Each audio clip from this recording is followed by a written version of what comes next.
На мен ли се падна последен да говоря? Какво да ви кажа? 1989 година, точно когато бяха събитията, стана така, че аз в момента имах една лекция пред, може би беха повече от 200-300 души студенти. Това, което им казах е: дечерлига, не се заблуждавайте. Средностатистическият българин не иска да бъде свободен.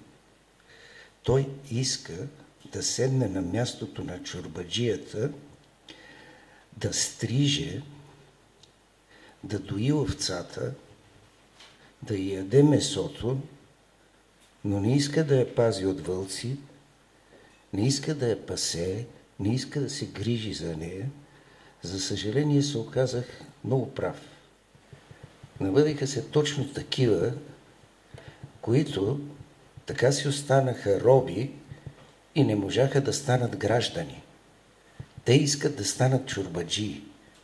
Те искат да цицат. Омръзна ми от такива. И вие ги видяхте 20 години какво правят. Съвсем случайно успях да разбера, че Виктор, който познавам по друг повод, се е кандидатирал, т.е. ще се кандидатира за евродепутат. Той е народ.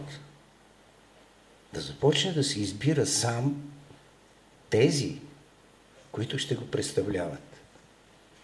Точно за това, като научих тая работа, реших да подкрепя Виктор Папазов.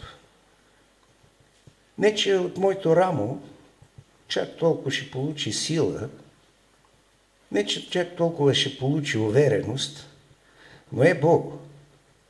Аз ще се чувствам повече гражданин и по-малко поданник и роб. Много ми се ще целокупния български народ, както обичаха да казват преди време, да разбере най-накрая, че този калейдоскоп, дето върти с лъскавите зранца вътре, не е небето. Това са парчетии, това са отпадъци, това са демократи, регенерати и част от тях директно дегенерати.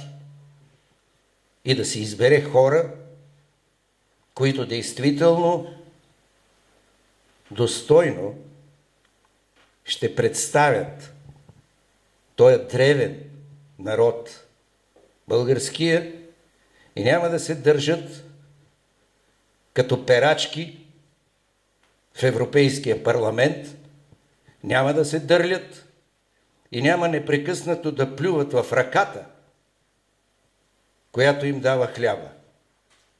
Дано Виктор има късмет.